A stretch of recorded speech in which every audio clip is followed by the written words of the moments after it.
est-ce que vous pouvez vous présenter? Raphaël Pauschitz, je suis étudiant en architecture, donc j'ai fait ma licence à Paris et maintenant je fais mon master à Gand en Belgique.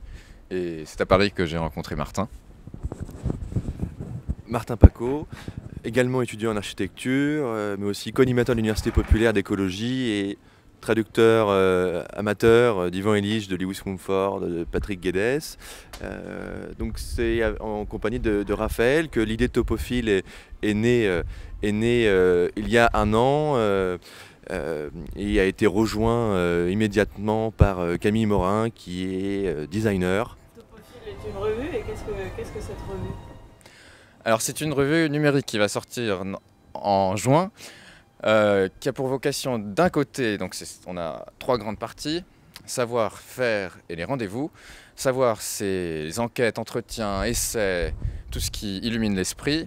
Faire, c'est des réalisations d'architectes, de designers, designeuses, de tout ce qui traite des lieux et de l'espace en exemple. Et rendez-vous, eh bien, c'est l'agenda participatif qui recense tout ce qui se passe dans le monde de l'écologie et des métiers de l'espace et des lieux. Topophile, c'est donc l'ami des lieux, du grec topos, le lieu, et philia, l'amitié. Et c'est un terme que Bachelard utilise dans sa poétique de l'espace, mais finalement il l'utilise de manière presque comme si c'était déjà acquis, comme si tout le monde savait ce que c'était. Et donc il ne prend pas véritablement la peine de le définir. Il parle d'une chose et il déclare: oui, déjà ce que je viens d'écrire relève d'une pratique topophile ou relève de la topophilie. Mais il ne précise pas qu'est-ce qu'il entend par là. Mais par contre, il y a ce géographe sino-américain qui s'appelle Li Futuan qui a écrit en 1974 un livre qui s'appelle Topophilia, justement, où il définit la topophilie de manière assez générique comme étant le lien affectif qu'entretient des gens, des individus avec leur lieu, leur environnement. Sur votre brochure, vous souhaitez écologiser nos esprits. Qu'est-ce que ça veut dire? C'est-à-dire qu'on doit changer de modèle de société, de modèle de pensée. Et donc si on veut, parce que le topophile se veut fondamentalement écologiste dans ses idées, dans ses propos, et si on pense, enfin pour nous en tout cas, des réalisations, des idées écologistes, pas forcément par une autre manière de penser. On ne peut pas faire de l'écologie de la même manière qu'on faisait du modernisme, qu'on fait du béton, qu'on fait du...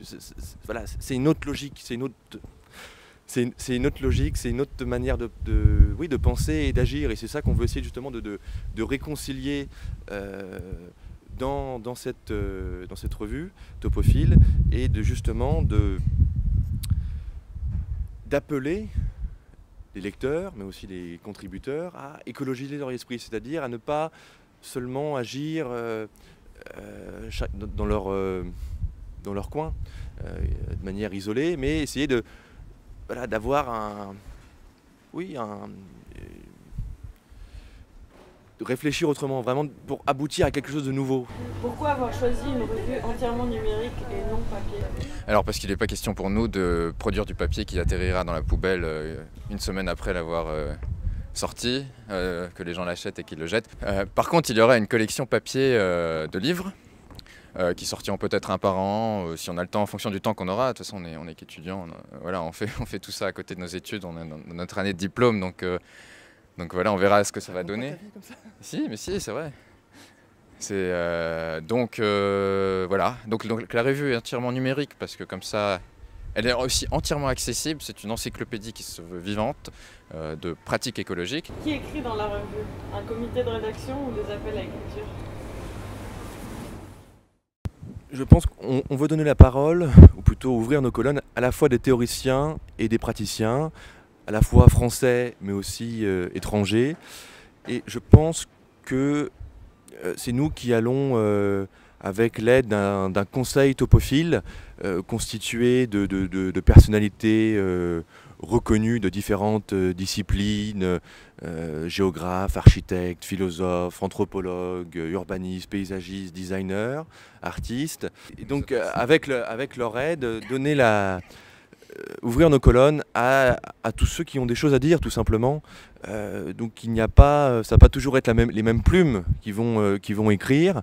Ça va être, oui, essayer de repérer des gens dont les propos sont, ou les pratiques résonnent en nous et nous paraissent topophiles ou voilà, ont quelque chose vraiment à apporter. Donc on n'est pas du tout fermé, on est totalement ouvert dessus. On ne veut pas que ce soit toujours le même petit groupe qui écrit, bien au contraire.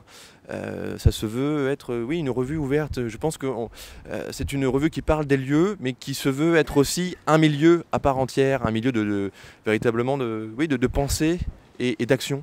Parce que pour nous, les deux sont vraiment inséparables et s'entremêlent et s'enrichissent mutuellement. C'est pour ça que la revue s'organise, comme l'a dit Raphaël tout à l'heure, en trois grandes parties. Savoir, qui est la revue des idées, où donc là on va donner la parole plutôt à des théoriciens et essayer d'ouvrir, de décloisonner nos esprits, de ne pas être dans le corporatisme et la discipline, mais être transdisciplinaire. Et voire même indiscipliné, ça nous plairait beaucoup. Et d'en faire, qui est la revue des réalisations, là, c'est donner la parole à des concepteurs, à des créateurs, à des designers, pour qu'ils nous fassent le récit, je dirais, honnête, de leurs bâtiments, de leurs objets, de leurs lieux, de leurs parcs, de leurs jardins. Quel conseil donner aux étudiants et aux jeunes architectes? Lisez Topophile. Bah oui, lisez Topophile. Quand Topophile sortira, donc c'est bientôt, en juin, normalement, mais normalement en juin. Bah c'est vrai.